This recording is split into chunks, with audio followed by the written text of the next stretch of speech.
चलिए भाई, क्या हाल है बच्चों? सभी लोगों के बहुत अच्छे। सभी लोगों के हाल डॉट निकाल लें, पेन निकाल लें, कॉपी निकाल लें। आज मैं आपको वर्गीकरण का इतिहास पढ़ाऊंगा, यानी कि दूसरे नंबर का जो चैप्टर है जैविक वर्गीकरण, बायोलॉजिकल क्लासिफिकेशन। फर्स्ट चैप्टर जो था जीव जगत, वो आपका समाप्त पूरा हो चुका। मैंने आपको बिल्कुल बाकायदा चैप्टर के टॉपिक के हिसाब से ही वीडियो डाली है बेटा, और उसी हिसाब से मैंने आपको समझाया है। जो मेरे सामने बैठे हैं तो उनको तो कोई प्रॉब्लम नहीं, वो पूछ सकते हैं। जो जूम के द्वारा दूर पर बैठे, मेरे पीछे बिल्कुल बैठे हुए हैं, वो जूम के द्वारा प्रॉब्लम हो तो आप पूछते चलें, और जो वीडियो के द्वारा देख रहे हैं वो कमेंट्स में लिखते चलें। और ये दोनों जूम और जो सामने वाले, वो भी वीडियो को अवश्य देखें, बार बार रिपीट करें तो निश्चित तौर पर बहुत अच्छा समझ में आएगा। ठीक है ना? तो यहाँ मतलब जो बताया जाता है, पेड़ पौधों का जो वर्गीकरण किया गया समय समय पर, बहुत पुराने समय में, जिनमें फूल लगते थे फूल वाले पौधे, जिसमें नहीं लगते थे उनको बिना फूल वाले पौधे कह दिया। जिसमें फल लगते थे उनको फल वाले पौधे, जिसमें नहीं लगते थे उनको बिना फल वाले पौधे कह दिया गया। जिससे दवाई प्राप्त होती थी उनको मेडिसिनल प्लांट, और जिससे नहीं प्राप्त होती उनको नॉन मेडिसिनल प्लांट कह दिया जाता था। ऐसे वर्गीकरण किया गया। पुराने समय में जो बुक्स पब्लिश की गई, उन बुक्स को एक एक बुक्स के बारे में मैं बताऊंगा, वही बुक्स की चर्चा सिर्फ करूंगा जो बुक्स 12th के दृष्टिकोण से इंपोर्टेंट होगी, और नीट मेडिकल एग्जाम में जिनके अधिकांश क्वेश्चन पूछे जाते हैं उन्हीं से संबंधित मैं बुक्स को आपके सामने लेकर आऊंगा। तो सबसे पहले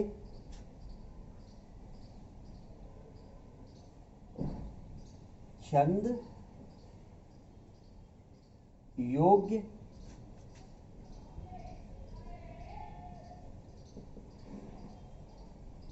उपनिषद, छंद योग उपनिषद पुस्तक जो थी, इस पुस्तक में इस पृथ्वी के जीवों को जीवज,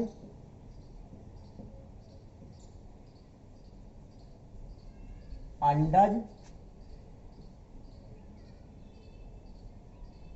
और उभिज तीन भागों में बांटा। जीवज मतलब जो बच्चे देते हो, अंडज मतलब जो अंडे देते हो, और उभिज मतलब जो दोनों देते हो, उनको मुख्य रूप से बांटा गया। किसमें बांटा गया? छंद योग उपनिषद। फिर चरक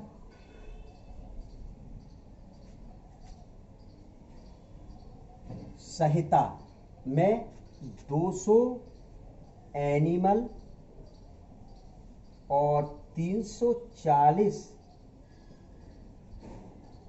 प्लांट्स प्रजातियों का वर्णन किया गया था। ये बहुत महानतम एक वैज्ञानिक थे चरक, बहुत महानतम वैज्ञानिक थे चरक।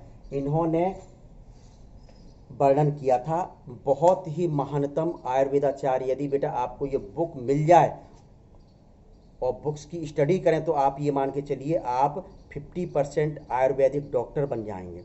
इतनी महानतम ये बुक थी चरक संहिता। फिर इसके बाद सुश्रुत संहिता बुक्स देखें। सुश्रुत संहिता में कौन सी बुक्स में बेटा? सुश्रुत संहिता में दो भागों में इस पृथ्वी के जीवों को बांटा गया, जंगम और स्थावर। जंगम मतलब जो चलने वाले होते हैं, और स्थावर मतलब जो स्थिर रहते हैं। चलते कौन है बेटा? जंतु। और पेड़ पौधे क्या रहते? स्थिर रहते। पेड़ पौधे कैसे रहते? स्थिर रहते। इस आधार पर बांट दिया गया बेटा। फिर इसके बाद आते हैं हिप्पोक्रेट्स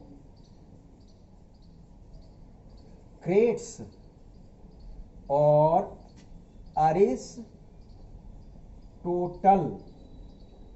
इन्होंने इस पृथ्वी के जीवों को पेड़ पौधे मतलब पौधे और जंतुओं में बांटा, पौधे एवं जंतुओं में बांटा। यही मुख्य रूप से इन्होंने क्या किया? अरिस्टोटल जो साइंटिस्ट थे, अरिस्टोटल साइंटिस्ट ने दो भागों में जंतुओं को बांट दिया। आधार क्या लिया इन्होंने? आरबीसी की उपस्थिति और अनुपस्थिति। आरबीसी की उपस्थिति वालों को इन्होंने ए नाइमा नाम दिया, आरबीसी प्रेजेंट, और दूसरा जो था ए नाइमा। तो इसमें इन्होंने बताया कि आरबीसी एब्सेंट होती है, यानी कि जिसमें लाल रुधिर पाया जाता है, एक समूह बनाया, दूसरा समूह बनाया जिसमें आरबीसी नहीं पाई जाती यानी लाल रुधिर नहीं पाया जाता, इस आधार पर बांट दिया गया।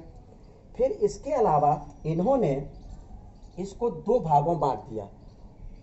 जो अंडे देते हैं उनको ओविपेरस कहा जाता है, जो अंडे देते हैं उनको ओविपेरस कहा जाता है, और जो अंडे नहीं देते हैं, जो बच्चे सीधे पैदा करते हैं, उनको विविपेरस कहा। उनको क्या कहा? विविपेरस के नाम से जाना गया, ऐसा अरिस्टोटल ने लिखा हुआ है। क्या ये? फिर इसके बाद जो साइंटिस्ट आते हैं, इन्होंने कौन से साइंटिस्ट? अरिस्टोटल सुना है बेटा आप लोगों ने? बहुत ही महानतम वैज्ञानिक थे, और इससे पहले मैं आपको फर्स्ट चैप्टर के फर्स्ट टॉपिक में ही पढ़ा के आया था। Aristotle father of biology, father of zoology और फादर ऑफ एम्ब्रियोलॉजी के नाम से जाने जाते हैं। ये एक वैज्ञानिक के तीन लोग। अब आते हैं थियोफ्रास्टस।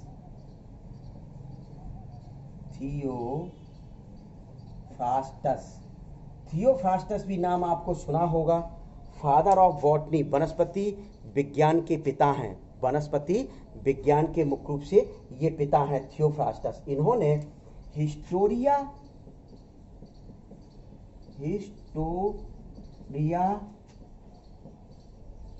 प्लांटेरम, क्या बेटा? कौन सी पुस्तक लिखी थी?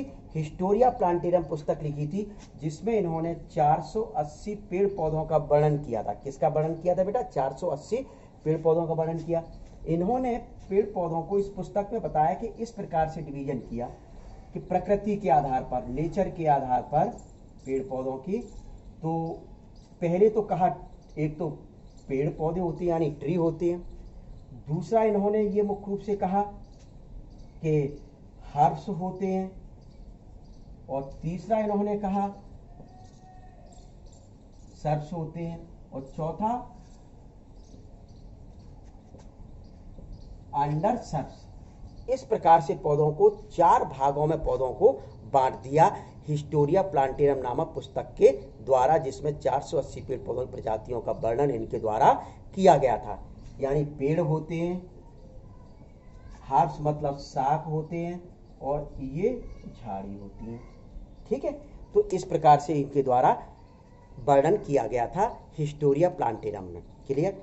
फिर इसके बाद जो आते हैं, क्या इसके बाद आते हैं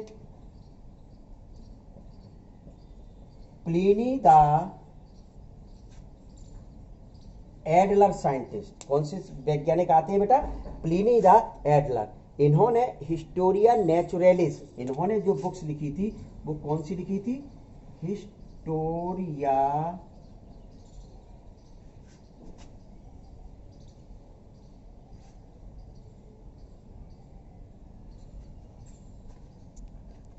कौन सी? नेचुरलिस। हिस्टोरिया नेचुरलिस बुक्स इनके द्वारा लिखी गई।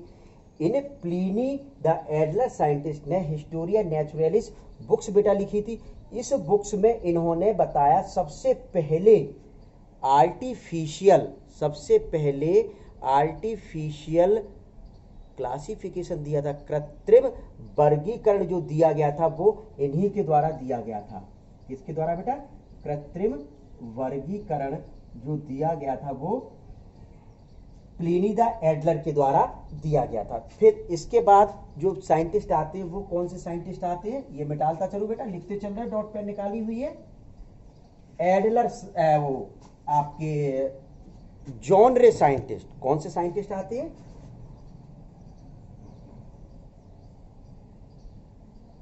जॉन रे साइंटिस्ट। कौन से साइंटिस्ट बेटा? जॉन रे साइंटिस्ट के नाम से थोड़ा बहुत ध्यान आ रहा होगा शायद मेरे हिसाब से। क्या इन्होंने स्पीसीज शब्द दिया था, जाति शब्द, इन्होंने जीनस शब्द भी दिया था, इन्होंने फैमिली शब्द भी दिया था, लेकिन जो स्पीसीज शब्द था, क्या स्पीसीज शब्द था, ये सबसे ज्यादा इनके नाम से जाना जाता है। क्यों? क्योंकि वास्तविक तौर पर टैक्सोनॉमी की जो स्मॉलेस्ट यूनिट होती है, क्लासिफिकेशन की जो स्मॉलेस्ट यूनिट होती है वो स्पीसीज होती है। जीनस भी दिया गया था इससे ऊपर, और इससे ऊपर एक शब्द और लिखा रहता है फैमिली, वो भी इनके द्वारा दिया गया था। किस पुस्तक में दिया गया था? Historia Generalis Plantarum. किस पुस्तक में? हिस्टोरिया, एक एक बुक्स में बेटा लिख रहा हूं, तो विशेष ध्यान दें कि आपकी कॉपी में भी लिखा होना चाहिए। ये नहीं टेस्ट के दौरान सर हम लिख नहीं पाए, क्यों? क्योंकि इसी वजह से मैं आपके लिए ये वीडियो बना कर डालता हूं कि बार बार देख लें, बहाना ना मिले। हिस्टोरिया जनरलिस प्लांटेरम जॉन रे के द्वारा लिखी गई। ये हिस्टोरिया जनरलिस प्लांटेरम जॉन रे के द्वारा लिखी गई, जिसमें स्पीसीज, जीनस और फैमिली शब्दों का उपयोग किया गया। क्या? और इन्होंने लगभग 18,000 पेड़ पौधों का वर्णन किया। मतलब वही इसी प्रजाति चल रहा है, 18,000 का मुख्य रूप से इनके द्वारा वर्णन किया गया था। तो इसके बाद महानतम वैज्ञानिकों में शामिल जो हैं कैरोलस लीनियस। कैरोलस लीनियस जो महानतम वैज्ञानिक, जिनका नाम कार्ल वॉन लिने है, इनका नाम आता है। क्या? तो देखें कैरोलस लीनियस,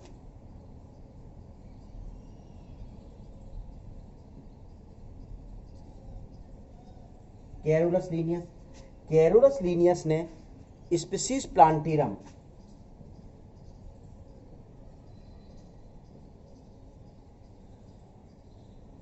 हाँ बेटा, नाम तो कुछ नाम एक जैसे लग रहे हैं, तो इस वजह से नाम रटने पड़ेंगे बेटा। क्या? नाम आपको रटने पड़ेंगे, ये ध्यान दें, क्योंकि नाम एक जैसे लग रहे हैं तो ये कंफ्यूजन होगा। स्पीसीज जो प्लांटेरम थी, एक बुक ये थी, दूसरी बुक थी इनकी सिस्टेमा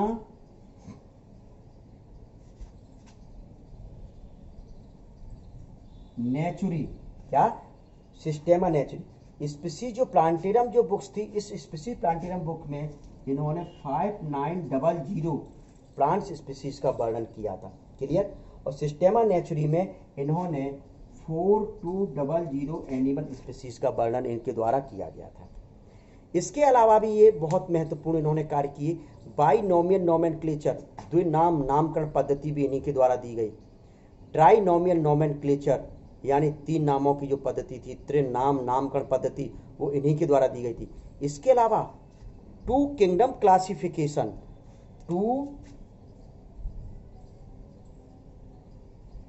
किंगडम क्लासिफिकेशन जो दिया गया था, वो इन्हीं के द्वारा दिया गया था।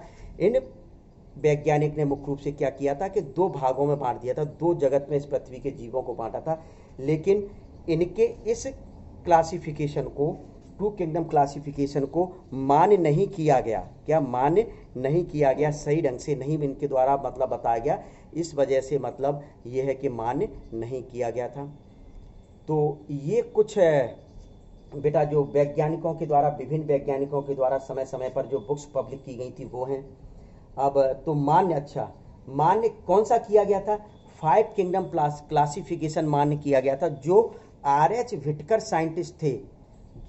R.H. व्हिटकर साइंटिस्ट थे, इन्होंने दिया था 5 किंगडम क्लासिफिकेशन 1969 में, 1969 में, 1969 में मुख्य रूप से 5 किंगडम क्लासिफिकेशन इनके द्वारा दिया गया था, R.H. व्हिटकर के द्वारा। और इसी को आधुनिक वर्गीकरण कहा जाता है। इसी को क्या कहा जाता है? आधुनिक वर्गीकरण के नाम से जाना जाता है। तो बेटा 2 किंगडम क्लासिफिकेशन क्या होता है, ये क्यों नहीं मान्य किया गया, 5 किंगडम क्लासिफिकेशन क्या होता है, ये मैं अब अगले टॉपिक में आपको बताऊंगा। क्या?